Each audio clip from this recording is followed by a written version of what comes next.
Eh, en esta sesión, el equipo regional de arbitrajes y de litigio de Consortium Legal, vamos a presentar, a compartir con ustedes un poco las experiencias que hemos tenido, que hemos venido acumulando después de tanto tiempo de ejercicio, en relación a un tema que suele ser un poco complicado para las empresas y suele ser siempre cuando hay un conflicto de cualquier naturaleza, la primera pregunta que se tienen que hacer las empresas o la que se hacen los ejecutivos, los principales ejecutivos. Entonces, con este conversatorio queríamos darle los principales elementos que tienen que ver con el tema de la responsabilidad civil de las empresas.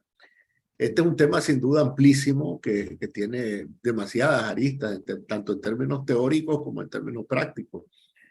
Pero nosotros decidimos en este seminario, en este webinar, dar los elementos esenciales, pero desde un enfoque más práctico, ¿verdad? Pues no se trata de dar un curso sobre este tema porque da para varios semestres en la universidad, ni tampoco dar un intercambio de experiencias que podría ser amplísimo.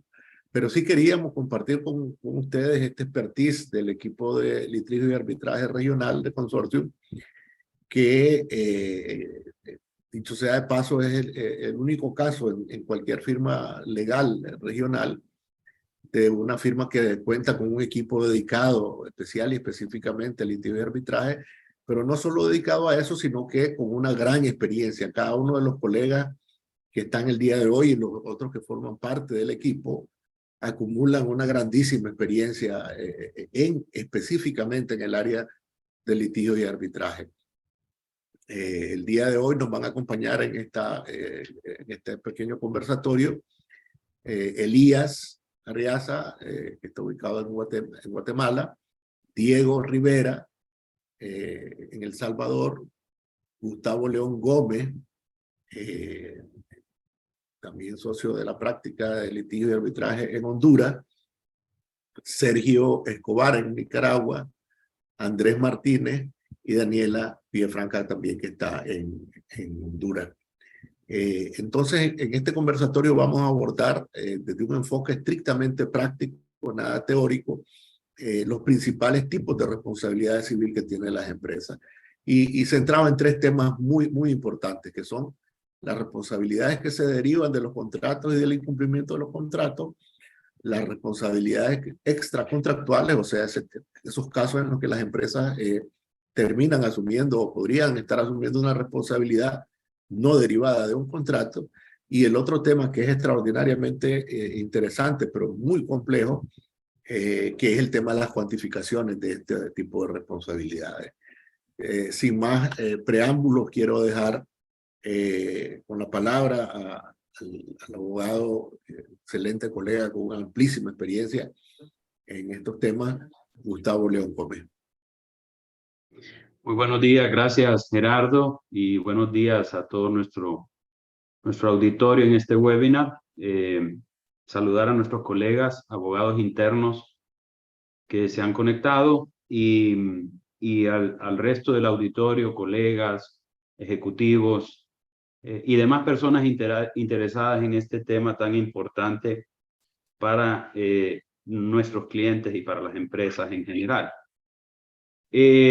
Yo quisiera iniciar con una pregunta y rápidamente dar tres alternativas para que quienes nos están escuchando respondan en su mente y guarden para sí la respuesta, pero sirve para entender mejor el razonamiento y las explicaciones que vamos a dar.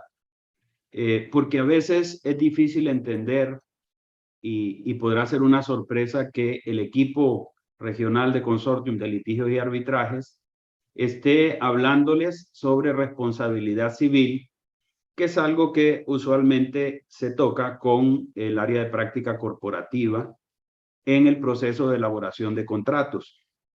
Y esa pregunta es, ¿en qué momento creen ustedes que es oportuno involucrar un abogado especialista en litigio y arbitraje?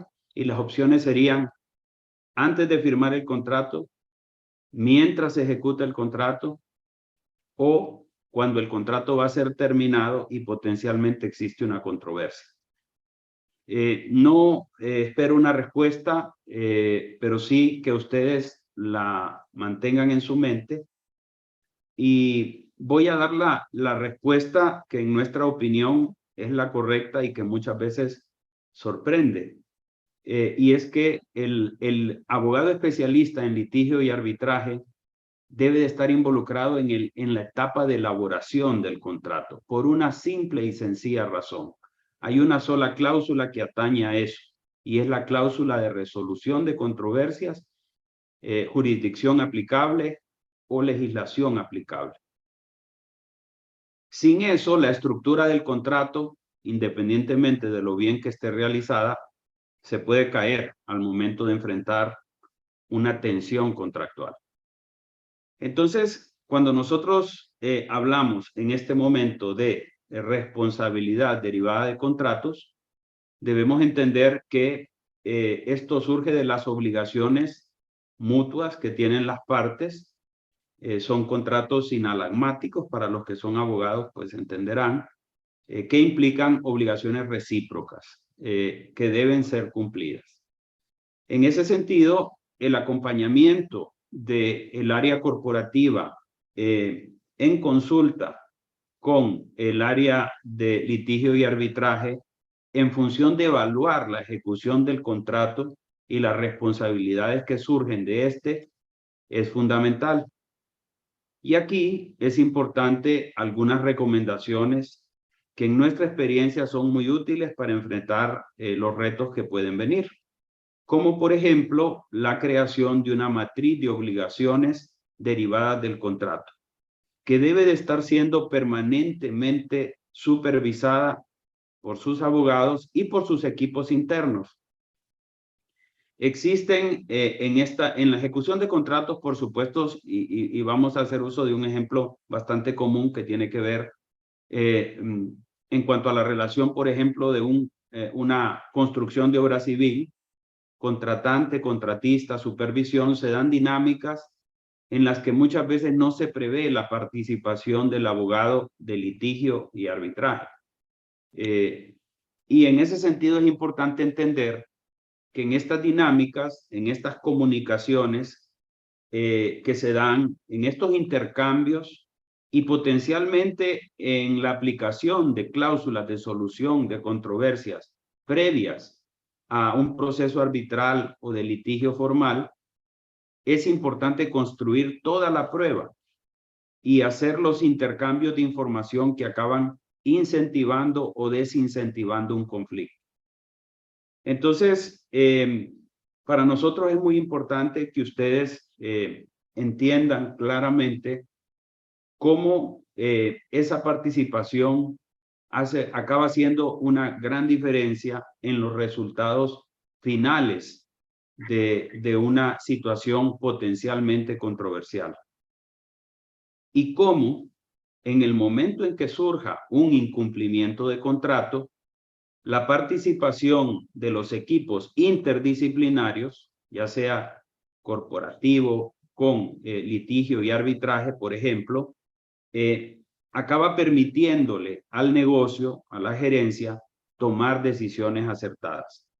En este momento voy a ceder la palabra a mi socia, la abogada Daniela Villafranca, para que continúe hablando un poco sobre el incumplimiento ya en específico y algunas buenas prácticas que podemos sugerir al respecto. Muchas gracias.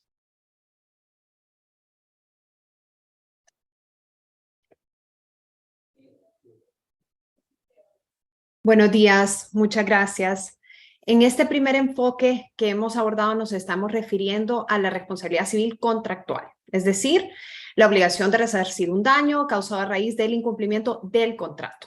En el momento en que se detecta una situación conflictiva, y quizás en la línea que estaba comentando Gustavo, inicia desde ahí el análisis sobre la identificación del incumplimiento, la notificación del incumplimiento.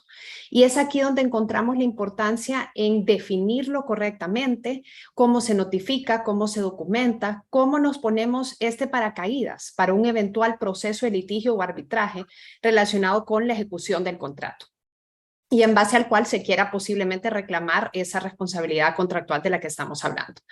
Todos aquellos in-house, que me imagino que tenemos varios conectados el día de hoy, que han manejado procesos de incumplimiento contractual durante la vida de un contrato, saben que en un momento pensamos este incumplimiento es leve, estamos de acuerdo con la otra parte, vamos a terminar el contrato sin ningún problema y rápidamente esto puede convertirse en un conflicto con impacto económico sobre la empresa. Es por ello que ante la existencia de cualquier conflicto en la vida del contrato, debemos pensar que lo discutido, lo enviado, las notas, los correos, las ayudas memoria, cualquier información cruzada entre las partes, eso va construyendo la masa probatoria de un potencial conflicto o incluso va construyendo la documentación y lo que vamos a necesitar aún en un proceso de negociación, no necesariamente escalándolo a un proceso de litigio o de arbitraje. Resulta entonces sumamente importante contar con el acompañamiento del equipo de abogados corporativo y litigios, ese mix del que comentaba también Gustavo, que oportunamente asista al equipo técnico y legal del cliente o de la empresa que está en el día a día de la ejecución del contrato, incluso en lo que respecta a algo que se pueda ver como muy básico, muy elemental en la vida del contrato, que es el envío de esas notificaciones de incumplimiento o notificaciones relevantes en la vida del contrato. Este equipo de acompañamiento debe verificar el cumplimiento de todas las fases previstas en el contrato, es decir, no únicamente determinar que existió el incumplimiento, sino veamos el contrato, veamos qué requiere el contrato para que pueda notificarse un incumplimiento, no solo en cuanto a requisitos de la razonabilidad del incumplimiento, sino etapas que debo cumplir para poder llegar al momento de notificar el incumplimiento o incluso a resolver de pleno derecho el contrato si es que tenemos un pacto de resolución de pleno derecho o a iniciar un proceso de terminación contractual. En el envío de la notificación de incumplimiento puede estar la clave del éxito o del fracaso de un posible arbitraje derivado de la indebida terminación del contrato o de una reclamación indemnizatoria que alguna de las partes quiera intentar. La determinación de la causal, la determinación del número de días de retraso, la fijación del tiempo en que ha existido ese incumplimiento o en el que se debe cumplir una determinada obligación, son todos elementos que tendrán una incidencia directa en el éxito o no de un proceso de incumplimiento contractual y en la mitigación de la posible responsabilidad que la empresa pueda tener en ese proceso. Por ejemplo, la determinación de los días de atraso en ejecución de una obra, si bien podría verse como un elemento que es meramente técnico en un contrato, es decir, a cargo únicamente ya sea de equipo técnico del contratante o de la supervisión de una obra, debe verse también a la luz de la ley aplicable del contrato y de las disposiciones relevantes del mismo. ¿Por qué? Porque temas tan sencillos como el cálculo de días calendario versus días hábiles en el cumplimiento de una obligación o la utilización del criterio que se implemente en el cálculo de los días de retraso tendrá una injerencia sustancial en el proceso de incumplimiento y más aún en un potencial proceso arbitral o de litigios que será visto a la luz de la ley que se fijó en el contrato o de esos parámetros técnicos o legales que las partes acordaron. Tenemos un caso que muestra claramente esa importancia de la adecuada determinación del incumplimiento y del involucramiento temprano, no solo de un equipo de litigio corporativo, sino que incluso de un equipo técnico objetivo independiente que pueda verificar los criterios que tal vez el equipo interno técnico del cliente está determinando. En un contrato de construcción de obra sumamente complejo, los días de atraso fueron notificados como incumplimiento al contratista y fueron fijados exclusivamente por el equipo de la supervisión de la obra. El criterio eminentemente técnico que fue utilizado por el equipo de la supervisión para fijar esos días, que dependía básicamente de a partir de qué momento puedo considerar que el contratista estaba en incumplimiento de la obra y que por lo tanto calificaban como días de retraso para exigir la indemnización. Ese criterio fue contradicho por la contraparte en el proceso y luego de mucho debate, el tribunal arbitral concluyó que ese era el criterio que prevalecía, es decir, el criterio que utilizó la contraparte para fijar los días de retraso. Afortunadamente, los incumplimientos eran de tal magnitud, la resolución se manejó con tal precisión en la que ya estaba involucrada el equipo de litigios y corporativo, que el auto arbitral fue emitido a favor de esta empresa, de este cliente, sin embargo, con esa salvedad del cambio en los días de retraso. Quizás el involucramiento temprano del equipo de litigios y particularmente de un equipo técnico externo y objetivo que validara esa cuantificación que hizo la supervisión contratada por este contratante, quizás se hubiera derivado en un plazo más razonable de la cuantificación de esos días. Todo esto es parte de la determinación clara y precisa del incumplimiento dentro del contrato. para poder atarlo adecuadamente al daño causado a la responsabilidad que se pretende exigir. En este proceso, como resalté hace un momento, debe existir y prevalecer la razonabilidad. Es decir, podría ser mucho más interesante escuchar que tenemos 100 días de retraso en un contrato que deriva en una cuantiosa indemnización, pero quizás no es razonable a la luz del criterio técnico y legal del contrato exigir esos 100 días de retraso. Es recomendable entonces mantener también los criterios razonables y una especie de mapeo, checklist, due diligence, como le querramos llamar, de las obligaciones y derechos que surgen para las partes a raíz del contrato. Esto permitirá un seguimiento mucho más eficiente, una mayor claridad al momento de identificar y determinar el incumplimiento, pero sobre todo al momento de notificarlo y de sustentarlo en un posible proceso litigioso, en un posible arbitraje en que tengamos que reclamar esta responsabilidad que pueda surgir del incumplimiento contractual. Vamos a pasar ahora con Diego, que nos va a comentar un poco sobre los casos de exención en las obligaciones de indemnizar. Adelante, Diego. Muchas gracias, Daniela. Un gusto a todos, también gusto de saludarlos. Gracias por conectarse a este conversatorio. Y siguiendo dentro del tema de la responsabilidad contractual, en efecto, vamos a proceder a hablar de aquellos casos en donde la obligación de indemnizar puede ser exenta para... Y es que, como lo mencionaba Gustavo, estamos a la luz de contrataciones entre partes, de obligaciones recíprocas entre dos partes, lo que hace es que estas dos partes tengan obligaciones que cumplir y, por supuesto, si una de ellas no se cumple, naturalmente procedería una indemnización para aquella que sufre los daños. Sin embargo, aquí yo quisiera establecer un parámetro, y es que la parte que podría llegar a ser perjudicada o que en efecto resulta perjudicada no puede ser resarcida por las pérdidas provocadas o agravadas de forma irrazonable por su propio comportamiento o también por aspectos ajenos a la voluntad que por su naturaleza hayan tenido una incidencia directa y específica en el cumplimiento del contrato.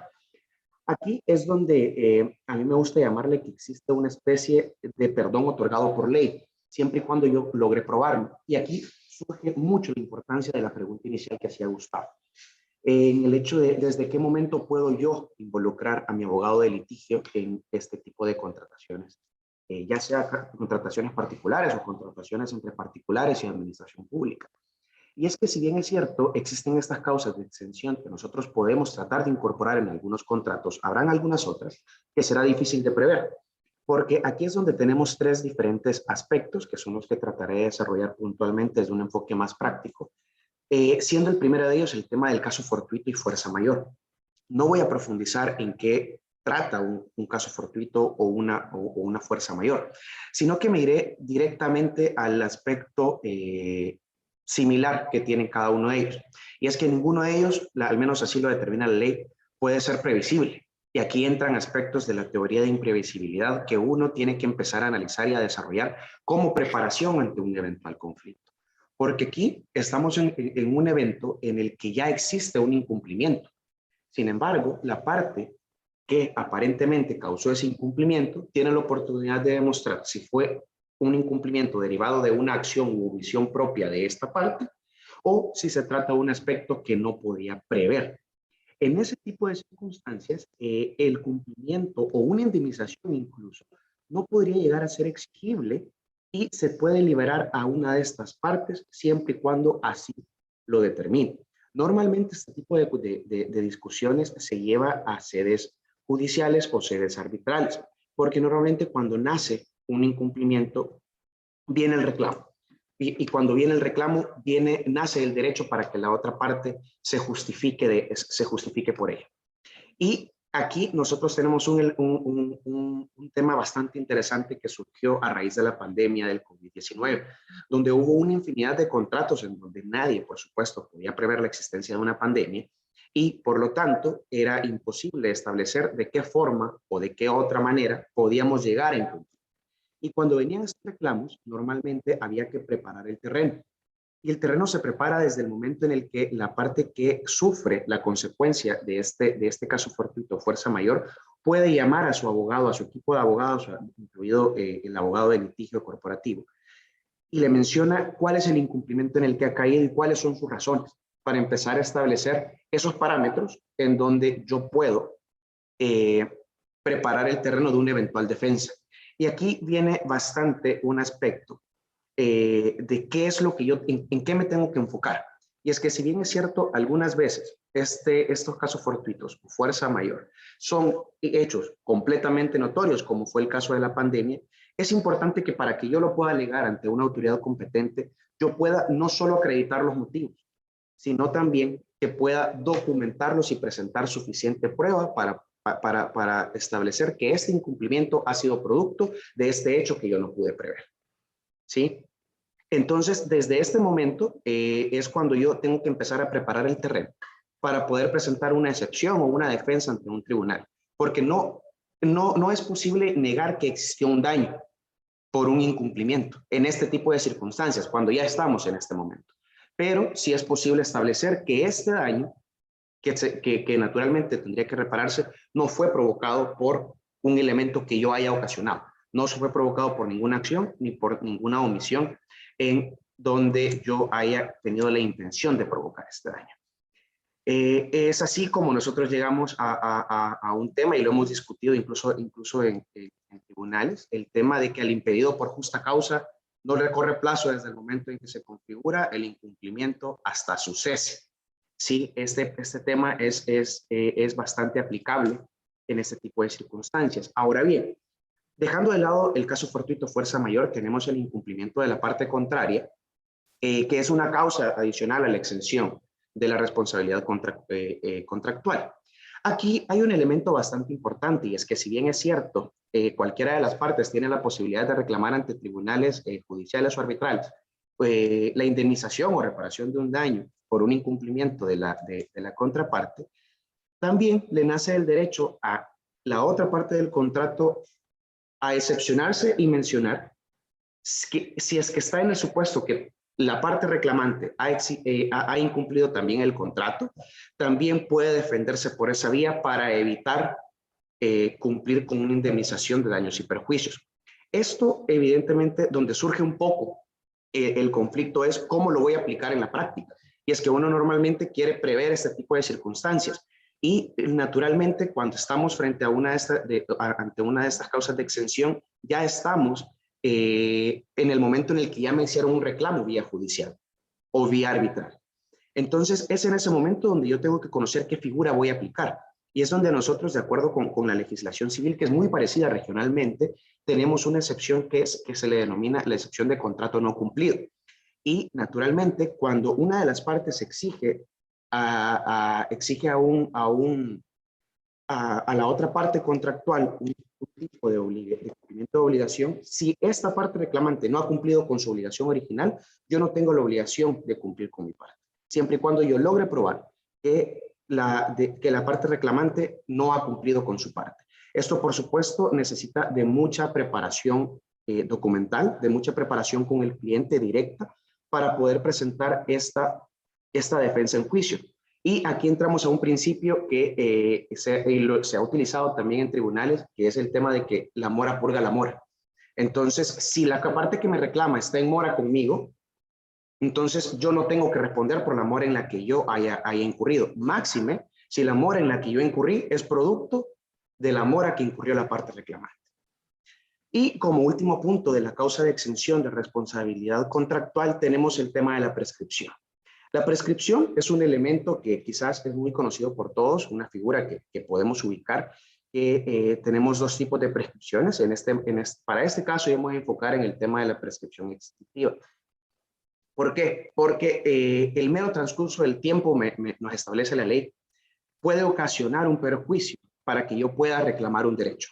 Entonces, estamos en otro supuesto en el que tenemos que esperar a que exista un reclamo de una de las partes para yo poder defender.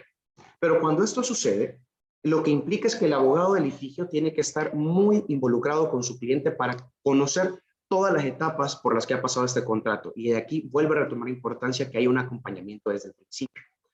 Porque yo tengo que identificar desde cuándo nace el incumplimiento que se me reclama para poder alegar que existe una prescripción en caso de que así sea. Y para esto, evidentemente, se tiene que tener conocimiento de qué tipo de contrato es en el que estamos. Pues es muy diferente que estemos ante la presencia de un contrato civil o de un contrato mercantil. Naturalmente, la prescripción por un contrato mercantil suele ser más corta. Este tipo de circunstancias tienen que analizarse desde el momento en el que se recibe la demanda, en donde se hace el emplazamiento, porque tiene que ser el primer mecanismo de defensa que yo debo de aplicar si aplica para el caso. Sin embargo, una cuestión que es muy recomendable y que quiero dejar también en sus notas es que no puede ser tampoco el único mecanismo de defensa, porque evidentemente podemos estar ante aspectos de criterios criterios judiciales o arbitrales que puede ser que no admitan la excepción de la prescripción o que el cálculo varíe. Entonces, evidentemente, eso nos aplicaría a un elemento de una futura apelación, pero tampoco tenemos que perder la oportunidad de pronunciarnos sobre cualquier otro mecanismo de defensa que tengamos. No obstante, es uno de los elementos importantes que yo puedo presentar para eximir mi responsabilidad de indemnizar ante un incumplimiento contractual. Y si se fijan, hasta este momento hemos venido hablando sobre temas de responsabilidades contractuales. No obstante, como se mencionó desde el principio, tenemos otra esfera muy amplia que es el aspecto de la responsabilidad extracontractual. Y aquí es donde yo le doy paso a mi colega Andrés Martínez para que pueda comunicarles un poco sobre este tema.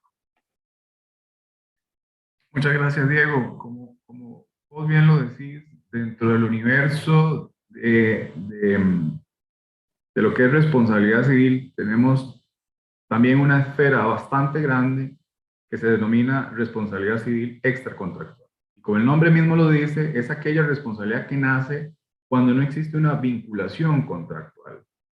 La regla de oro dentro de lo que es la responsabilidad extracontractual es que todo daño debe ser indemnizado.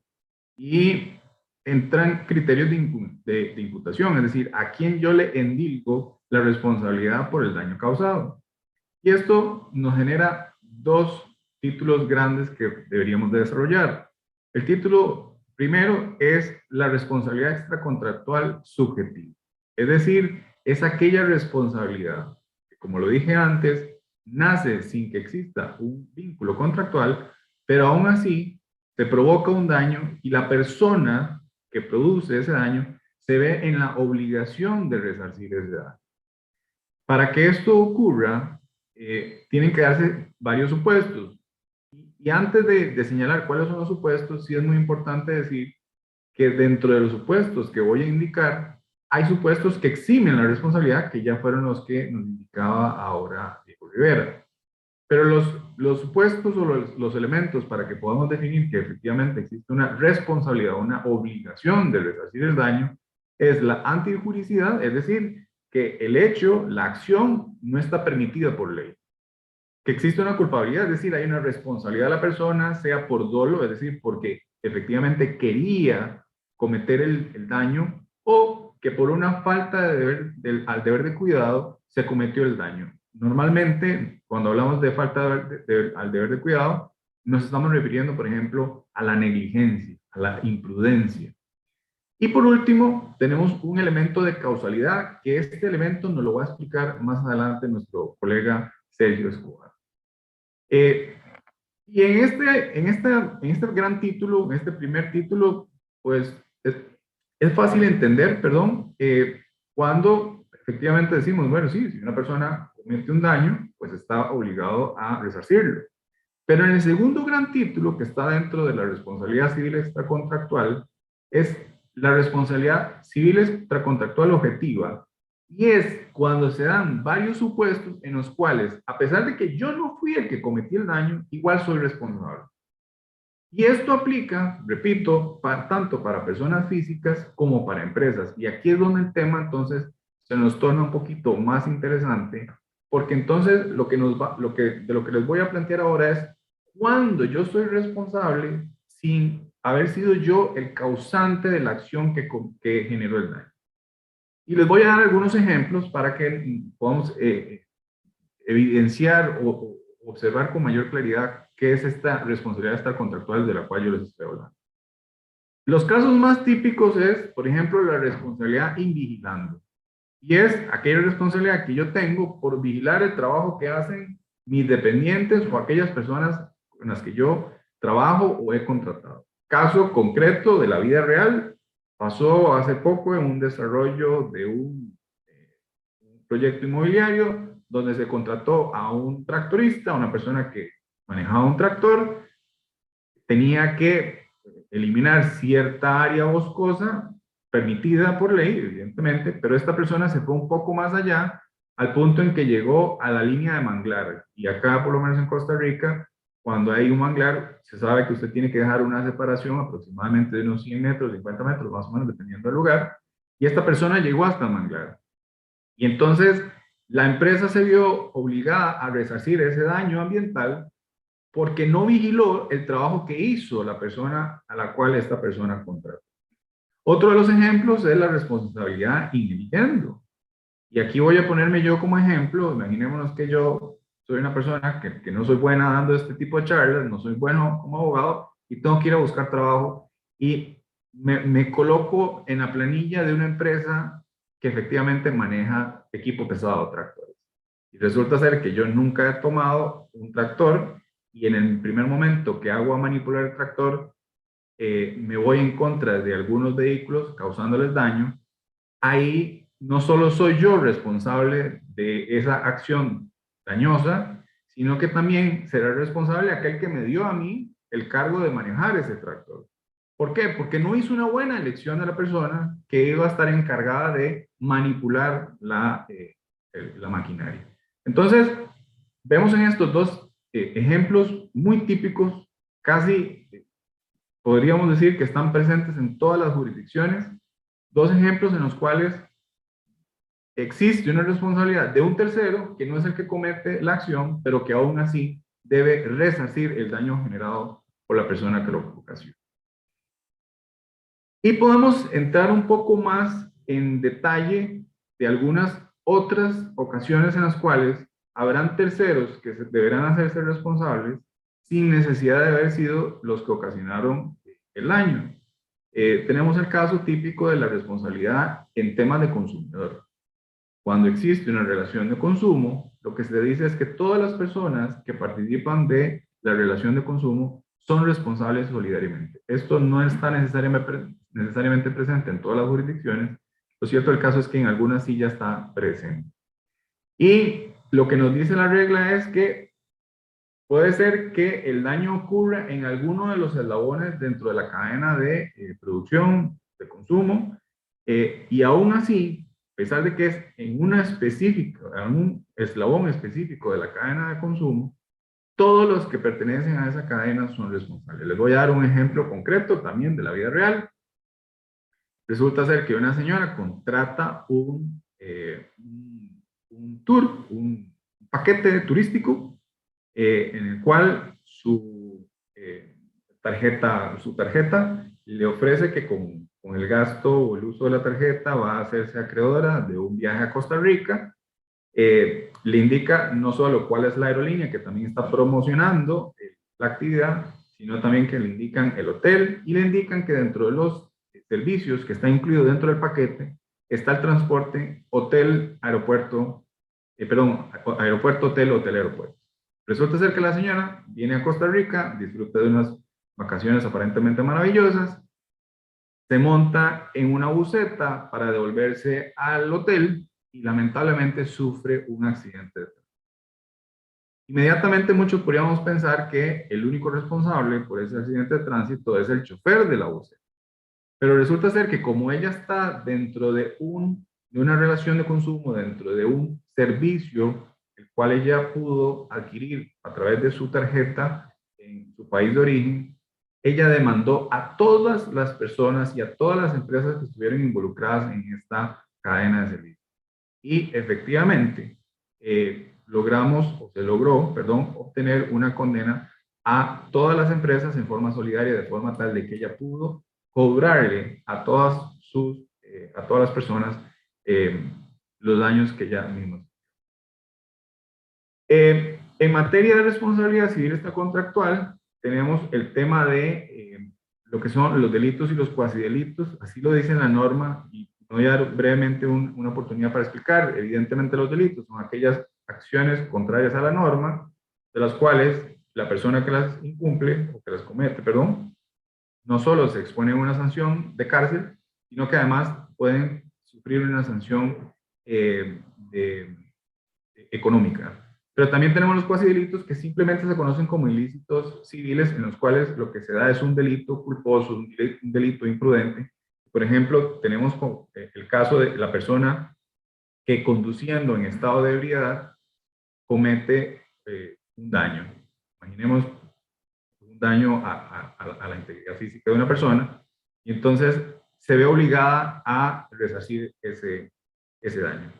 Pero me voy a salir brevemente del tema de responsabilidad civil, porque hay una última responsabilidad que está empezando a asomarse dentro de los ordenamientos jurídicos de la región, que es la responsabilidad penal de las empresas, y que a pesar de que digo que es una sanción penal, una responsabilidad penal, es en realidad una responsabilidad civil. ¿Por qué? Porque, por ejemplo, en casos de corrupción, en casos de soborno, se ha determinado que si una empresa se descubre que una empresa motiva o no genera ninguna prevención para que se den esos tipos de circunstancias, también puede hacerse responsable. Responsabilidad penal, ¿por qué responsabilidad penal? Bueno, porque se está motivando esto, pero en realidad lo meto dentro de este apartado de responsabilidad civil, porque claramente una empresa nunca va a ir a la cárcel. Lo que ocurre es que, por ejemplo, las sanciones son tales como que perfectamente los representantes podrían tener que abandonar su puesto, claramente eso es una responsabilidad civil, o incluso se podrían ver sometidos a la disolución de la empresa. Por lo tanto, entonces, está también dentro de este tema, es un tema que habrá que desarrollar con mayor abundancia en alguna otra oportunidad, pero sí es muy importante que las personas que nos están viendo, que por ejemplo son in-house, tengan en consideración que esto es algo que viene y esto es algo que tenemos que empezar a trabajar, como decía Gustavo, antes de que se presente, antes de que se presente y no cuando ya se presente. Como les dije antes, nuestro compañero Sergio Escobar nos va a explicar un poquito este tema de lo que es el nexo de causalidad, la relación de causalidad, y también otro tema importantísimo que es la carga de la prueba, por lo cual le cedo la palabra a nuestro compañero Sergio.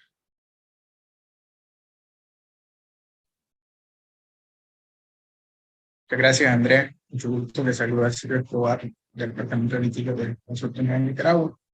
Y el día de hoy vamos a tener la oportunidad de tratar dos temas que, en el contexto de la responsabilidad civil extracontractual asociada a las empresas, tienen un impacto práctico relevante. El primero es el nexo de causalidad. En lo personal, el nexo de causalidad yo lo explico como esos eslabones que están directamente vinculados o que vinculan de forma directa a dos eventos, siendo el primero la acción u omisión por parte de los dependientes de una compañía, que puede ser la causa generadora de la responsabilidad. Y el segundo evento son las consecuencias asociadas a esas acciones u omisiones, que se pueden traducir en daños o perjuicios. Y están también estrictamente relacionados con un tercer eslabón, que es cómo se resarce ese daño y perjuicio, que estaríamos ante el evento de la penalidad o indemnización para efectos de resarcimiento. Estos eslabones los podemos contextualizar con un ejemplo. Situémonos en el sector de detallista, retail. El ejemplo clásico es cuando una persona se cae. En el sector detallista, que son esos establecimientos abiertos al público con efectos de comercializar productos, existe una obligación generalmente aceptada de que los establecimientos, es decir, a través de sus dependientes, deben informar al público que lo visita tan pronto sea razonablemente advertido algún tipo de fuente de riesgo, para que se tome las medidas pertinentes. El caso clásico es cuando existe algún tipo de derrame en estos centros. Pueden ser muchas las causas, que fue otro visitante ajeno a la compañía quien causó el derrame, un dependiente el que causó el derrame, el contexto de que a lo mejor estaba realizando una limpieza en el establecimiento.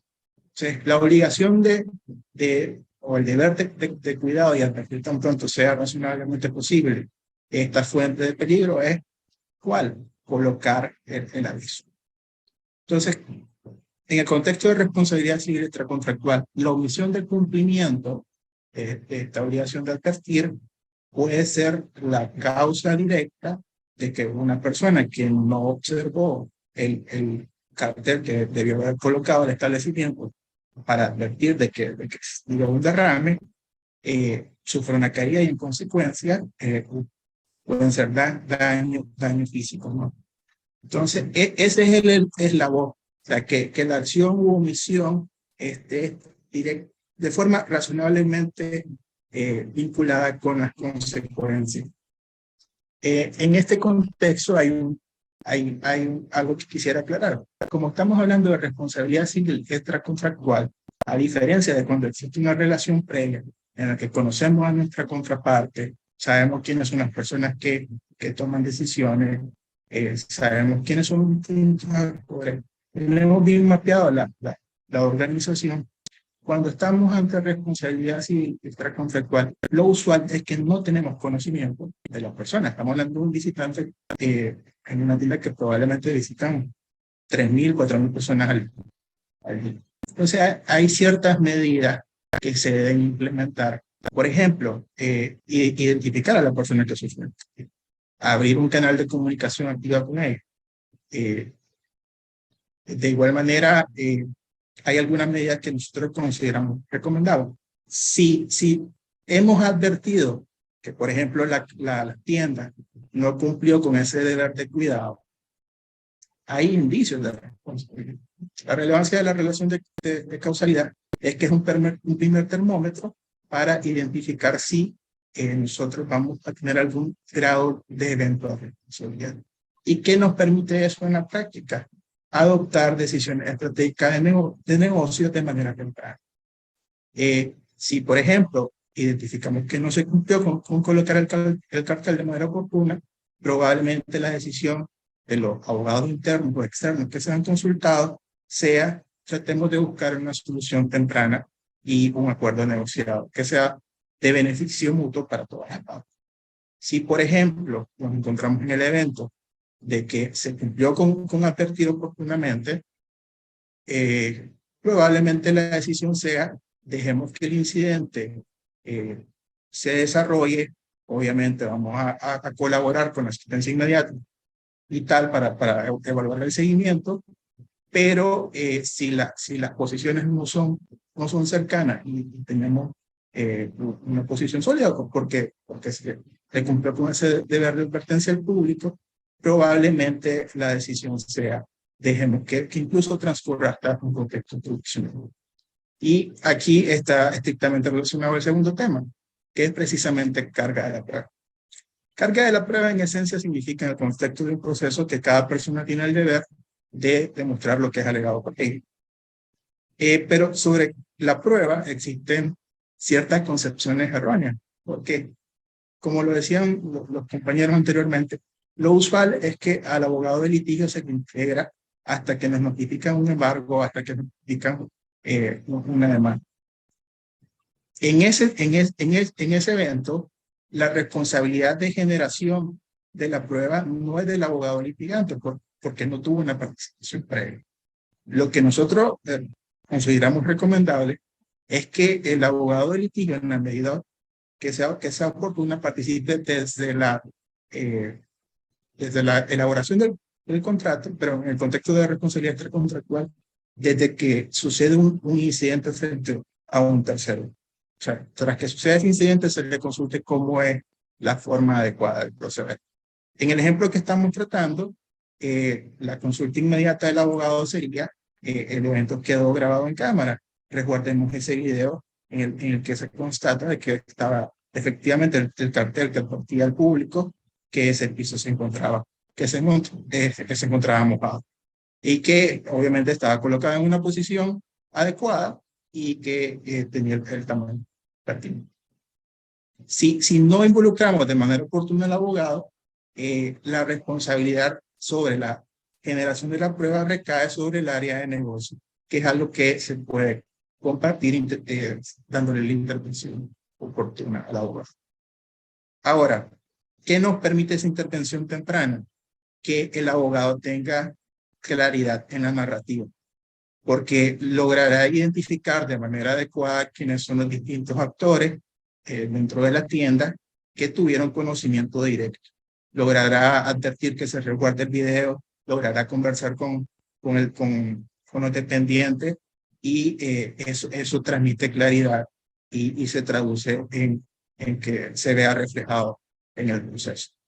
De igual manera, permite que el abogado de litigio estructure su estrategia probatoria y se vea construida en conjunto con el área de negocio. Eso también nos permite que en la legislación procesal centroamericana es usual que a partir de que te notifican una demanda son alrededor de 15, 30 días el tiempo que no tienen para contestar la compañía de su prueba. Si nosotros los abogados de litigio no tenemos esa intervención temprana, contamos con 30 días para recolectar, clasificar y presentar nuestro caso. Ese tiempo se puede ampliar de manera significativa si nos dan esa intervención temprana, porque lo usual es que sucede un incidente y si no se logra solucionar de manera adecuada, negociada, pueden transcurrir varios meses hasta que se demanda. Esos meses se pueden aprovechar para dar el seguimiento, por ejemplo, de la evolución clínica de la persona, para, si hay indicios de responsabilidad, mitigar, por ejemplo, la penalidad que debe pagarse. Todo esto también arrojará a que nuestro caso sea más creíble, porque con una narrativa clara, con una prueba que ha sido generada de manera oportuna, que es robusta, que es idónea en el sentido, y esto es una práctica que nosotros en la región no sucede, muchas veces la contraparte contratan, por ejemplo, expertos que no son los adecuados para la materia que se está tratando. Eso no podemos permitir que nos suceda a nosotros. O sea, si por ejemplo un reporte para determinar el estado de una persona que sufrió una caída es generado por un médico general, ya de ahí tenemos una debilidad, porque lo idóneo sería que ese reporte sea generado por un especialista en traumatología, etcétera, que determine la mejor manera de proceder su estado, el estado de esa persona y el tratamiento básico. Para ir cerrando el tema, en definitiva, dar una intervención temprana al abogado de litigio permiten dos cosas en esencia. Tomar la mejor decisión de negocio cuando existen indicios de responsabilidad para tratar de cerrar un asunto de una manera negociada lo más pronto posible, o en el evento de que no se logre negociar, tener una estrategia probatoria bien diseñada, bien implementada y que se va a traducir en efectos positivos en un proceso jurisdiccional. Con eso, le cedo la palabra al doctor Elías Arriaza, socio de práctica del área de litigios de Guatemala, para que nos explique ahora un poco sobre daños y perjuicios extracontractuales. Muchas gracias, Sergio. Buenos días nuevamente para todos. Y como bien decía Sergio, dando continuidad a este tema sobre la responsabilidad extracontractual. Es decir, estamos fuera del mundo de los contratos, pero fuera del mundo de los contratos igual puede haber una obligación de indemnizar. Y ya Andrés nos indicaba que cuándo puede haber una obligación de indemnizar. Yo les voy a platicar sobre qué podemos hacer dentro de las empresas para evitar esa obligación de indemnizar o al menos mitigar esa responsabilidad.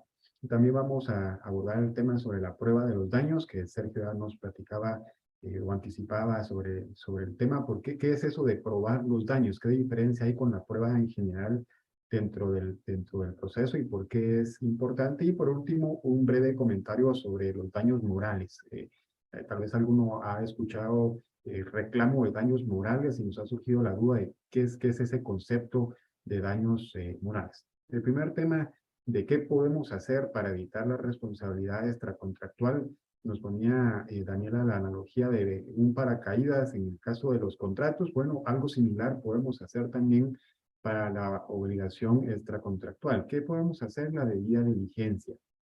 Un concepto que hemos venido escuchando desde hace varios años, que se ha ido haciendo, no famoso, pero socializando, digamos, desde años la medida de diligencia, pero además de conocerla, de estar conscientes de que existe, lo importante es aplicarla, saber cómo la puedo utilizar en mi empresa. Y para eso, 3 pasos importantes: el diagnosticar o reglamentar, comunicar y, por último, supervisar.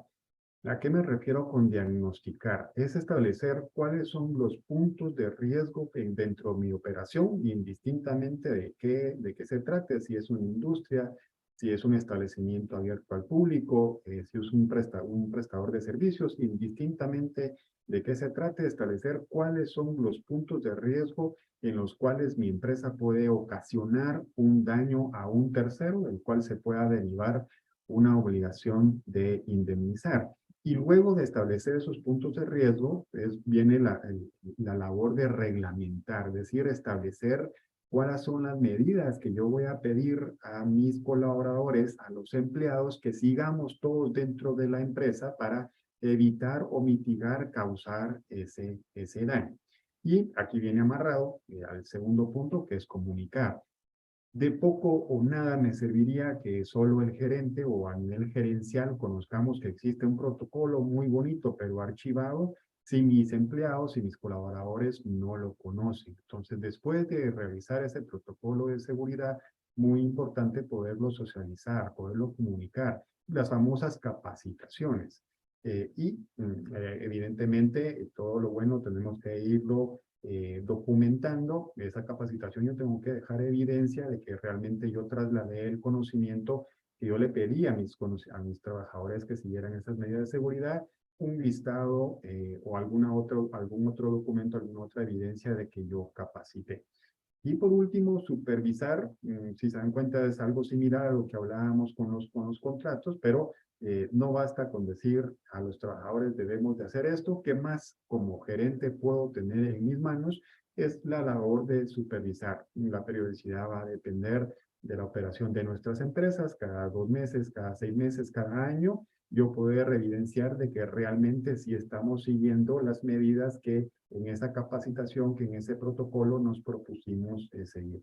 Son 3 pasos, pueden haber otros, ¿verdad? Un tema más complejo, pero pensaría que son los aspectos más importantes para poder evidenciar de que hay una debida diligencia. Entonces ya no nos quedamos solo con el concepto, sino que ya lo estamos aplicando. Ya Sergio y Andrés nos daban varios ejemplos, pero siempre buscando aterrizar a la práctica. En una industria, un proveedor entra a la industria porque me va a prestar un servicio, porque llega a evaluar cualquier cosa dentro de mi empresa, saber a qué áreas no puede entrar el proveedor porque hay un nivel de riesgo, a qué áreas le tengo que pedir que vaya con un casco, en qué áreas le voy a pedir que vaya con botas de hule porque puede causar daños por energía eléctrica, en fin. Vamos a excavar sótanos para una construcción. Si no tengo la debida diligencia de saber, pueden haber conductos de energía eléctrica o de agua, causo daños al vecino, al colindante, y de ahí se genera una obligación indemnizatoria. Establecer esos puntos de riesgo me va a ayudar a mitigar la obligación de indemnizar. El segundo punto que les platicaba es la prueba del daño. ¿A qué me refiero con la prueba del daño? Y aquí parto al revés. Parto primero de un caso que tuvimos. Hubo una reparación en un dique, en un río.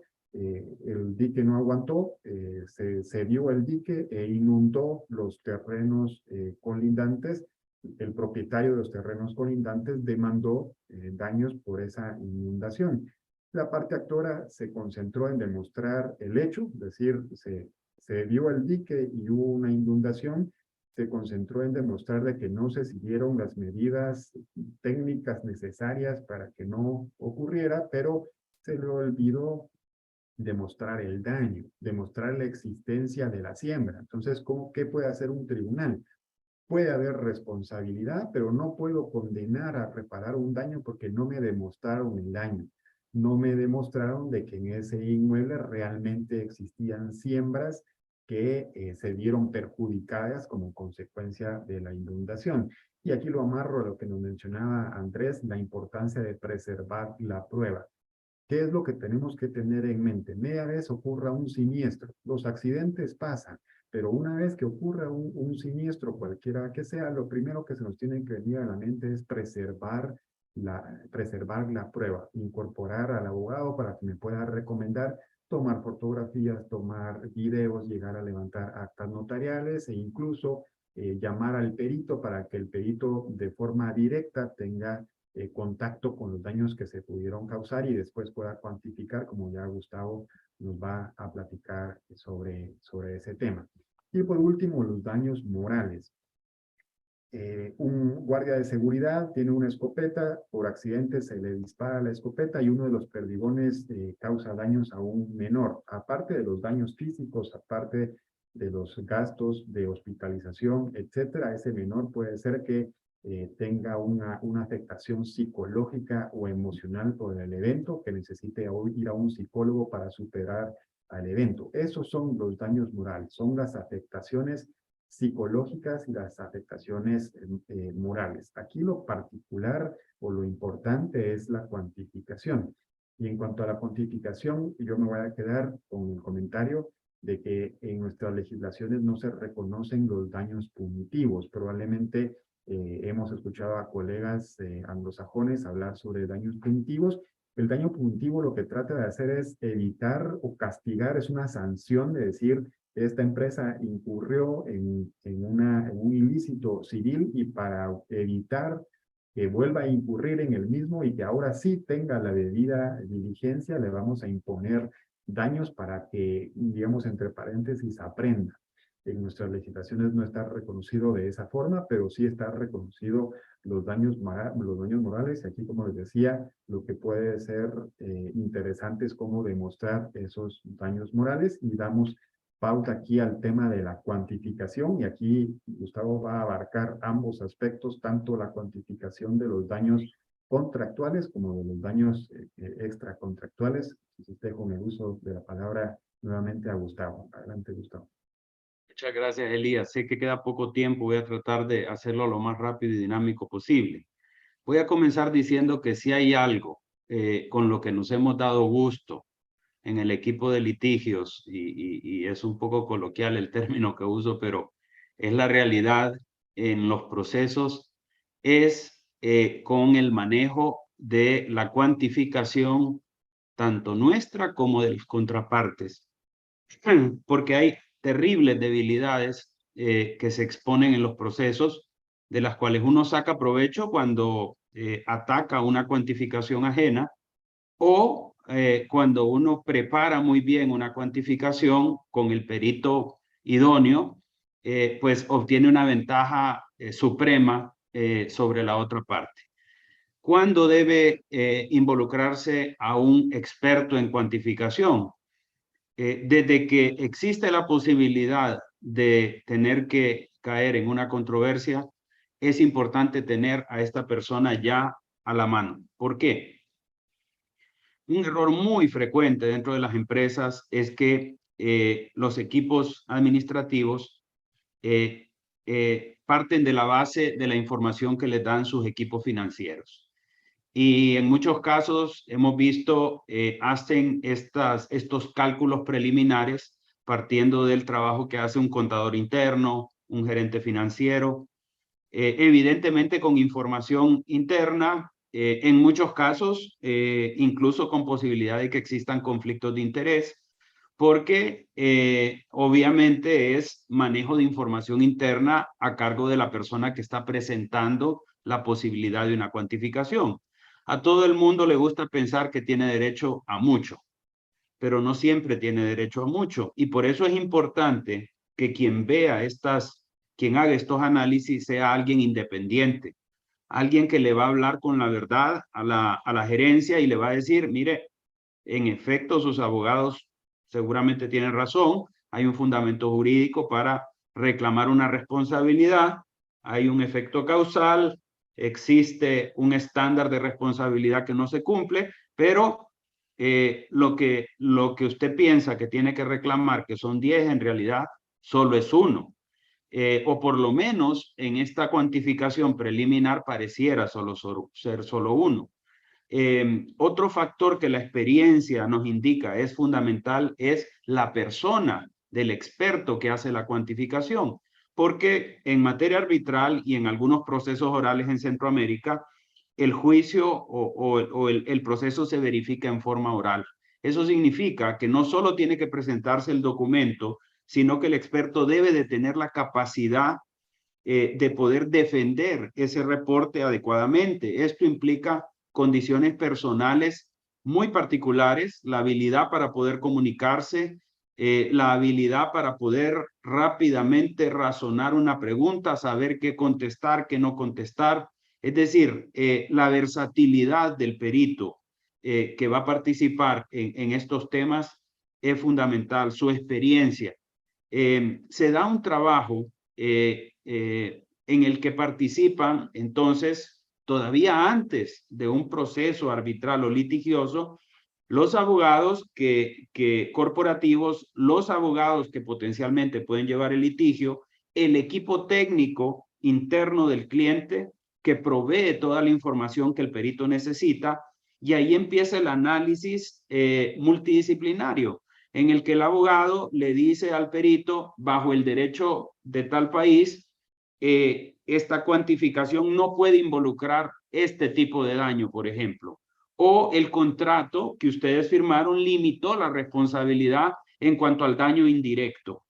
Y en ese sentido, entonces, el perito va tomando en cuenta todos estos elementos que provienen del técnico jurídico o de otros técnicos para elaborar la cuantificación. Por ejemplo, hemos visto casos en los que se cuantifican daños y perjuicios en obras que tienen cronogramas y se mezcla el trabajo de dos expertos, uno que analiza los retrasos en un cronograma de construcción y el perito que cuantifica. Al final, el que cuantifica acaba preguntándole al experto en retrasos cuántos días de retraso en realidad son, porque tengo que multiplicar en mi fórmula la cantidad de días de retraso por el número al que yo llegué desde una óptica financiera. Hemos tenido experiencias con peritos que tienen diversas profesiones y es muy bueno que eso sea así. Nos ha ido muy bien contra peritos que no tienen diversas profesiones, por ejemplo, que no manejan temas económicos, que no son actuarios. El actuario es un profesional muy especializado, raro en muchos países. En nuestra región, el actuario verdaderamente capacitado. Ahí la experiencia del abogado que le indica al cliente cuando se sienta con este perito o con el otro, este tiene o no tiene las capacidades. Muchas veces lo que ocurre es que nosotros les vamos a recomendar los expertos con los cuales sabemos que se puede hacer un equipo eficiente de trabajo para sacar adelante un proceso arbitral. El origen de la información es fundamental. También hemos visto peritajes que hemos atacado porque no tienen un origen objetivo, porque el perito en muchos casos, por insólito que parezca, no tuvo acceso a la información y parte de lo que le dijo el contador interno. Este tipo de detalles, si no se han vivido en un proceso judicial o arbitral, es difícil poder anticiparlos. Y hemos visto casos, para finalizar, en los que el juez dice, jurídicamente usted tiene la razón, existe derecho para reclamar, pero lamentablemente su peritaje, que es mi base técnica para poder condenar, no tiene sustento y por lo tanto voy a decir que usted tiene derecho, pero no voy a poder condenar al pago de la cantidad reclamada. Eso es trágico porque evidentemente se origina en un mal manejo de la cuantificación de los daños y perjuicios. Creo que ya tomé el tiempo que me tocaba. No quiero seguirlos atrasando y espero que todas estas explicaciones pues les hayan sido de utilidad y sin más preámbulo le devuelvo la palabra a don Gerardo Hernández para que cierre la presentación. Muchas gracias. Gracias, Gustavo. Nada, de esta forma estaríamos concluyendo para hacer el take out, como dicen, de este conversatorio. Los elementos esenciales son, siempre en la vida de las empresas es posible que por razones imputables a la empresa, o a veces ya vimos que por razones de carácter estrictamente objetivo, se genera responsabilidad civil para las empresas. Y en ese contexto es determinante la intervención temprana de los equipos de litigio y arbitraje, porque primero, si hay un incidente, bien sea contractual o extracontractual, que puede originar responsabilidad, estos abogados son los que están mejor capacitados para hacer esa evaluación. Si es posible que haya responsabilidad, entonces buscar una solución rápida, negociada. Una de las grandes enseñanzas de la vida es que los problemas hay que acabarlos cuando están pequeños. Todos hemos tenido experiencias de problemas que eran muy pequeños, pero terminaron convirtiéndose en una avalancha de nieve que incluso en algunos casos ha desafortunadamente sepultado a algunas empresas. Ahora, ahí necesitamos tener a esos abogados, monitoreando los procesos, identificando los riesgos, como decía Elías, viendo la parte contractual, como comentaba Gustavo, previendo las causas posibles de incumplimiento de la parte contraria que podrían ser una exención de responsabilidad de lo que hablaba Diego, haciendo toda esa labor preventiva que mencionaba Daniela, haciendo ese monitoreo de las reglas que hay que observar a las que se refería Andrés, y ya cuando sucedió el incidente, es indispensable que desde el primer momento haya una intervención de estos equipos. ¿Por qué? Porque solo eso es lo que nos va a permitir estar mejor preparados. En resumen, si quieren evitar o minimizar el impacto de los riesgos y de los problemas, hay que permitir la intervención de los abogados de litigio. Y si esa intervención no fue, no desembocó en solucionar el problema en una etapa temprana, pues se los digo por experiencia, y los in-house y los empresarios que han estado involucrados en problemas, no hay nada más reconfortante que ir a un pleito sabiendo que tienen un excelente caso, que tienen un caso muy sólido, con la prueba correctamente estructurada, y luego las diferencias, créanme que cuando estamos en juicio las diferencias son abismales. Lo que decía Gustavo, una buena evaluación de los daños y perjuicios, o una buena impugnación a la evaluación de los daños y perjuicios de la parte contraria, hace la diferencia. La prevención es parte también del trabajo de los equipos de litigio y arbitraje del nuestro. Y finalmente, pues, le agradecemos a todos su presencia y haber continuado con nosotros. Agradezco a mis colegas, que además son mis amigos, todos estos expositores de primera calidad, de primer orden, su colaboración con este webinar. Gracias a todos por su presencia y su colaboración.